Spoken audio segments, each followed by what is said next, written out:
Bismillahirrahmanirrahim. Assalamualaikum warahmatullahi wabarakatuh. Alhamdulillah wa syukurillah, wassalatu wassalamu ala rasulillah, wa hasbunallahu wa ni'mal wakil, wa la hawla wa la quwata illa billah al-aliyyil azim. Amma ba'd. Bapak-bapak, ibu-ibu, para jamaah sekalian yang dimuliakan Allah Subhanahu wa taala. Alhamdulillah, pada kesempatan yang baik ini, hari Jumat yang oleh para ulama hari Jumat disebut sebagai Sayyidul Ayyam, yakni sebaik-baik hari adalah hari Jumat. Oleh sebab itu, kepada kita semua yang hadir di Jumat subuh ini sangat bersyukur karena Allah masih mempertemukan kita dengan hari yang terbaik, dengan bulan yang terbaik. Jamaah salat subuh yang dimuliakan Allah Subhanahu wa taala, tema yang diberikan oleh panitia kepada kami adalah berkaitan dengan bagaimana Ramadan menjadi pemicu kita untuk berbuat lebih baik ke depan. Terkait dengan itu, maka Ramadan ini memang mesti menjadi faktor pendorong atau yang kita sebut dengan himmah aliyah, semangat untuk berbuat lebih baik ke depan. Natijah dari Ramadan itu sendiri adalah merupakan hal yang utama sebagai hasil dari Ramadan. Olehnya itu, Bapak, Ibu, dan saudara-saudara sekalian jamaah subuh yang berbahagia, diperlukan upaya yang maksimal dan istimrariyah yang berkelanjutan untuk menindaklanjuti apa yang telah kita lakukan selama bulan Ramadan. Waktu-waktu yang kita jalani, termasuk kebiasaan-kebiasaan kita di bulan Ramadan ini, adalah kebiasaan yang baik, kebiasaan yang tentu sangat optimal dalam apa yang disebut meningkatkan produktivitas kerja, meningkatkan mutu manusia Indonesia. Olehnya itu memang unsur dalam tubuh atau diri kita ini perlu dimaksimalkan. Ada 3 unsur dalam diri kita. Yang pertama adalah fisik, yang kedua adalah akal, dan yang ketiga adalah ruh. Inilah oleh para ulama senantiasa menjaga untuk menumbuh kembangkan ketiga unsur tersebut sebagai bagian dari upaya untuk bagaimana dia tumbuh dan berkembang sehingga betul-betul hidup dalam keseharian kita. Yang pertama, fisik. Tentu kita sudah mengetahui bersama bahwa fisik ini mesti diberikan makanannya. Makanan fisik tentu fisik juga. Makanan yang kita sebut dengan 4 sehat, 5 sempurna. Tapi bukan sekedar di area 4 sehat dan 5 sempurna saja, ditambah dengan 6 halal dan thayyibah. Itulah sebabnya pembahasan tentang makanan halal dan thayyibah ini sangat urgen. Bahkan dalam Al-Quran, Allah Subhanahu wa taala memerintahkan kita dalam ayat yang pendek, ya, di surah Abasa, Allah Subhanahu wa taala berfirman, a'udzubillahi minasyaitonirrajim, falyanzuril insanu ila ta'am. Kata falyanzur di sini bermakna fil amr, kalimat perintah. Hendaklah kalian mengamati, memperhatikan, melihat, hai manusia, ila ta'ami, akan makanan-makanan kalian. Jadi memang makanan ini perlu diperhatikan bukan saja unsur kehalalannya, tapi unsur thayyibnya. Thayyib di sini bermakna bukan sekedar baik, tapi berkualitas dan bergizi. Di sinilah barangkali fungsinya ibu-ibu kita di belakang terkait dengan bagaimana menyiapkan makanan yang berkualitas dan halal bagi anak-anak kita dan keluarga kita. Sebab anak-anak ini akan tumbuh dan berkembang ya dengan makanan yang bagus, ya dengan gizi yang bagus, menjadi manusia yang kemudian unggul di masa depan. 100 tahun Indonesia merdeka di 2045 nanti, ya kurang lebih 11 atau 12 tahun ke depan, atau 19 tahun, hampir 20 tahun, anak-anak kita yang berumur 5 tahun saja, 6 tahun, ini sudah menjadi warga yang berpotensi menjadi pemimpin bangsa. Ya. Umur 20 tahun saja, 22 tahun Usama sudah memimpin pasukan. Ya. Banyak tentu kisah-kisah yang kita bisa ambil dari Sirah Nabawiyah dan kisah-kisah para pejuang Islam yang masih muda dan telah memimpin bangsanya, negaranya, bahkan agama ini dalam membawa pada kejayaan Izzul Islam wal Muslimin. Jemaah salat subuh yang dimuliakan Allah Subhanahu wa taala. Yang pertama itu. Yang kedua adalah unsur akal. Disinilah akal perlunya diberikan makanan. Makanannya adalah ilmu. Ya. Ilmu yang dimaksud di sini adalah yang utama ilmu syar'i. Ya. Tentu kita sudah pernah mendengarkan pernyataan Allahumma yarham Profesor Habibie, ya, ketika dia berkunjung ke Mesir dan ditanya kira-kira apa yang perlu bagi generasi ke depan, dia bilang perlunya menuntut ilmu agama.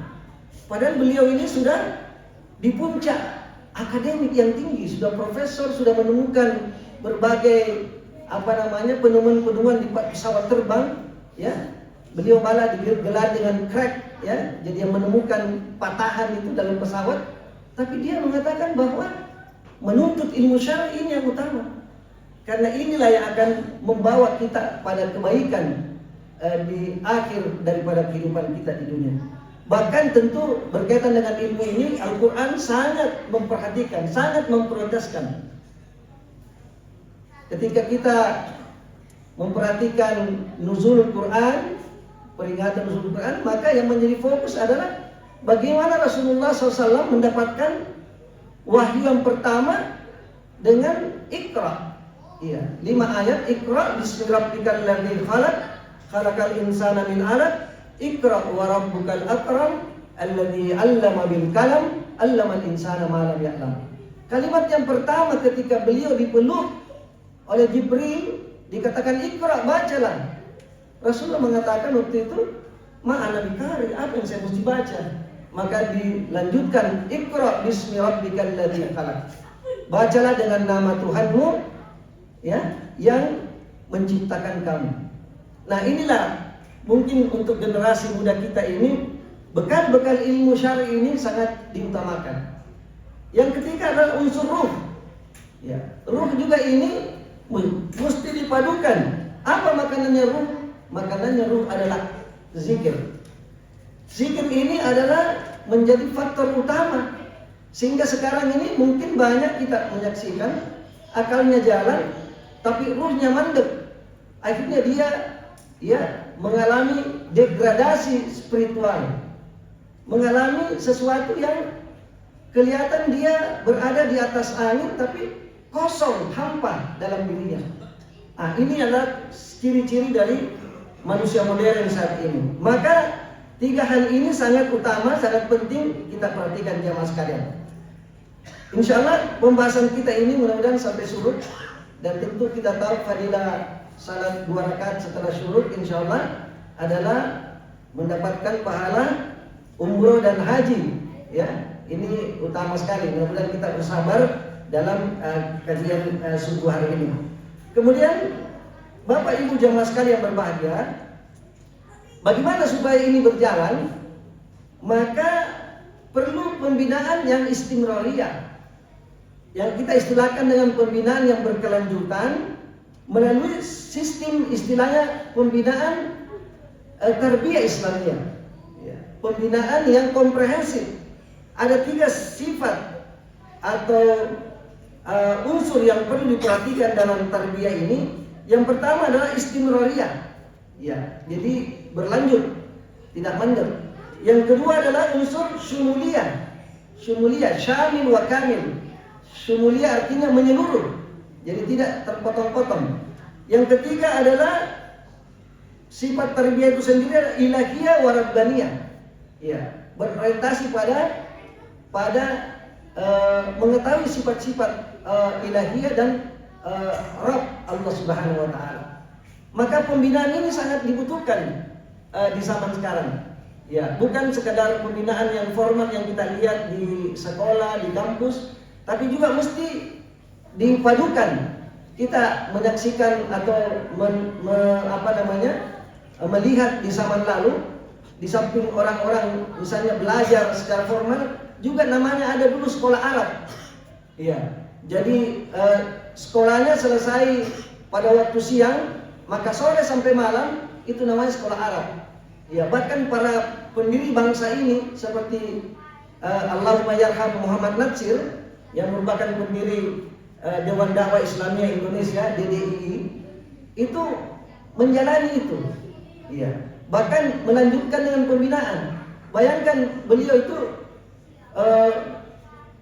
diminta atau ada peluang untuk belajar lebih jauh, bahkan ke Amerika kemana, tapi semua ditolak, termasuk ke Arab Saudi. Iya, beliau belajar dengan otodidak dan luar biasa sifat-sifat atau karakter keguruan beliau, kependidikan beliau yang kemudian bisa mengeluarkan pada sejumlah tokoh-tokoh yang ada saat ini merupakan murid-murid beliau. Jemaah salat subuh rahimakumullah. Oleh sebab itu, solusi dari apa yang kita lihat di masyarakat sekarang berkaitan dengan keberlanjutan ini, maka paling tidak untuk mengontrol diri kita sebagai apa yang disebut dengan self correction atau koreksi diri berkaitan dengan natijah Ramadan berbasis koreksi diri ini, kita singkat dengan 3M supaya mudah kita menghafalnya. Yang pertama adalah melazimkan atau menjadikan dalam diri kita ini apa yang disebut dengan muraqabatullah. M yang pertama adalah muraqabatullah, merasa dipantau oleh Allah. Ya, ada CCTV Allah. Ya, kalau ini yang bisa kita latih secara berkesinambungan, maka akan lahir sifat ihsan. Ya, sifat ihsan. Ketika Rasulullah SAW ditanya oleh malaikat, mal ihsan, sebelumnya tentu ditanya mal Islam, mal iman. Ketika ditanyakan mal Islam, ya Rasulullah menjawab, anta'budallaha ka'annaka tarahu, fa illam takun tarahu, fa innahu yarak. Apa yang dimaksud ihsan itu? Ya, yakni ketika engkau menyembah kepada Allah, ya, engkau merasa bahwa engkau dilihat oleh Allah. Ya. Walaupun kita bersendirian, ya inilah yang menjadi karakter yang pertama dalam rangka kita melatih diri kita menjadi orang yang bersifat ihsan dimanapun kita berada. Sekarang bapak-bapak dan ibu-ibu jamaah sekalian, sangat mudahnya kita mengakses berbagai macam informasi. Ya, kemudahan ini juga berpengaruh terhadap anak-anak kita, ya, remaja-remaja kita, ya, mengakses yang namanya situs-situs porno dan sebagainya. Ya, nah kalau ditanamkan muraqabatullah ini, maka ini akan menjadi apa yang disebut dengan faktor barier, ya, menghalangi dia atau melindungi dia dari hal-hal yang buruk, ya, dan ini sangat berbahaya bagi keberlanjutan moral dan karakter anak-anak kita. Ini yang pertama, muraqabatullah. Yang kedua, yang kedua adalah mujahadah. Ya, mujahadah. Dalam Al-Qur'an dikatakan a'udzubillahi minasyaitonir rajim, walladzina jahadu fina lanahdiyannahum subulana wa innallaha lama'al muhsinin. Dan orang-orang yang bersungguh-sungguh, ya, tidak main-main atau tojen-tojen. Ya, kalau kata Ustaz Said Abdul Samad, eda nama ningo-ningo. Ya, tidak main-main dia. Ya, bersungguh-sungguh. Ya, saya bisa bahasa Duri ini karena waktu saya jadi dosen di UNI ada namanya pembinaan dosen baru. Kami itu sampai dengan Prof. Aladin kira-kira 6 bulan. Saya kebetulan ditempatkan di Desa Buntu Barana, Kecamatan Allah. Ya, kalau mereka, kalau Prof. Aladin ini kalau nggak salah di Mananti, ya Mananti Kabupaten Sinjai. Kita dibawa ke sana dan ini program UMI yang berhasil. Setelah itu lahirlah yang disebut dengan program cuti daring. Ya, kita ingat betul itu waktu itu ya. Lahirlah program cuti daring. Jadi para dosen ya mengambil cuti tapi berdakwah. Ya, ini kan luar biasa, ini impact-nya bagus sekali, ya kan begitu. Mudah-mudahan ini bisa dilanjutkan ya, ke depan tentu akan berkelanjutan. Jadi mujahadah ini adalah berkaitan dengan bagaimana upaya bersungguh-sungguh. Kata jihad itu berasal kata jahada yujahidu jihadan, artinya bersungguh-sungguh. Jadi kata jihad ini bukan bahwa orang pergi berperang, bukan. Kita bersungguh-sungguh ini syarat sungguh saja. Termasuk bapak dan ibu-ibu sekalian bersungguh-sungguh sabar mendengarkan ceramah yang tidak seberapa ini, ya begitu. Tapi ada sedikit barangkali yang bisa diambil. Itu adalah sebuah kebaikan, kesungguhan. Ya. Dan inilah natijah Ramadan, natijah puasa kita adalah bagaimana melatih mujahadah kita bersungguh-sungguh. Ya, dalam apapun yang disebut dengan kebaikan sekecil apapun. Jemaah dan salat subuh yang berbahagia. Ini yang kedua. Jadi yang kedua mujahadah. Yang terakhir adalah muhasabah. Muhasabah, introspeksi diri, self correction. Ya, inilah kita maksud dengan judul ini adalah bagaimana natijah Ramadan ini berbasis self correction. Ya, kita ujungnya kepada muhasabah. Ya, Umar Ibn Khattab pernah mengatakan, hasibu anfusakum qabla antum hasab. Ya, hitung dirimu, ya regen kalian ya, sebelum engkau dihitung oleh Allah Subhanahu wa taala, dan kita akan dihitung oleh Allah ini. Ya, disinilah sebenarnya perlunya mulai dari sekarang menghitung, ya, apa ini ibadah saya, sudah cukup kayak ibadah saya, betapa banyak kemaksiatan yang saya lakukan, ya, bagaimana dengan segala perilaku kita, ya, baik ketika kita bersendirian maupun ketika kita berkerumun atau dalam sebuah komunitas yang banyak. Ini merupakan sebuah yang disebut muhasabah, ya, disebut dengan muhasabah. Maka Bapak Ibu jamaah Masjid Sultan Alauddin yang berbahagia, saya kira inilah 3 yang menjadi kontrol kita, ya, dengan 3M tadi itu sebagai self correction. Yang pertama adalah muraqabatullah, CM yang pertama, yang kedua adalah mujahadah, dan yang ketiga adalah muhasabah. Semoga ini menjadi kebaikan kita ke depan, meningkatkan kinerja kita dalam pengabdian kepada Allah Subhanahu wa taala. Karena sesungguhnya hidup kita ini antara kampus dan masjid, antara rumah dan masjid, dan antara apa saja ke masjid. Ya, mumpung kita masih bisa ke masjid sebelum kita diantar pakai tandu ke masjid. Ya, maka mari kita mendekatkan hati-hati kita, diri kita. Kita ikatkan diri kita di masjid. Karena itu juga adalah salah satu yang Allah akan berikan perlindungan, berikan naungan di mana tidak ada naungan. Di antaranya adalah orang yang hatinya terikat di masjid. Ya, maka kecintaan kita kepada masjid ini adalah sebuah kemestian, adalah sebuah keniscayaan, sebuah keharusan untuk kita sama-sama memupuk. Maka memang masjid ini mesti dimanage dengan baik insyaallah, sehingga kita betah menjadikan rumah Allah ini menjadi rumah kita. Kita datang dengan penuh pengabdian kepada Allah, ya, melatih anak-anak kita untuk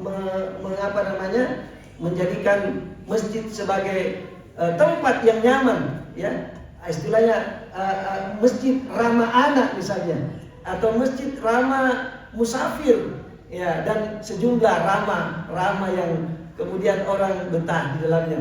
Sebagaimana tentu kita menjadikan diri kita menjadi pengabdi Allah Subhanahu wa taala. Wa ma khalaqtul jinna wal insa illa liya'buduni. Tidaklah aku ciptakan jin dan manusia melainkan hanya untuk menyembah kepada aku, kata Allah.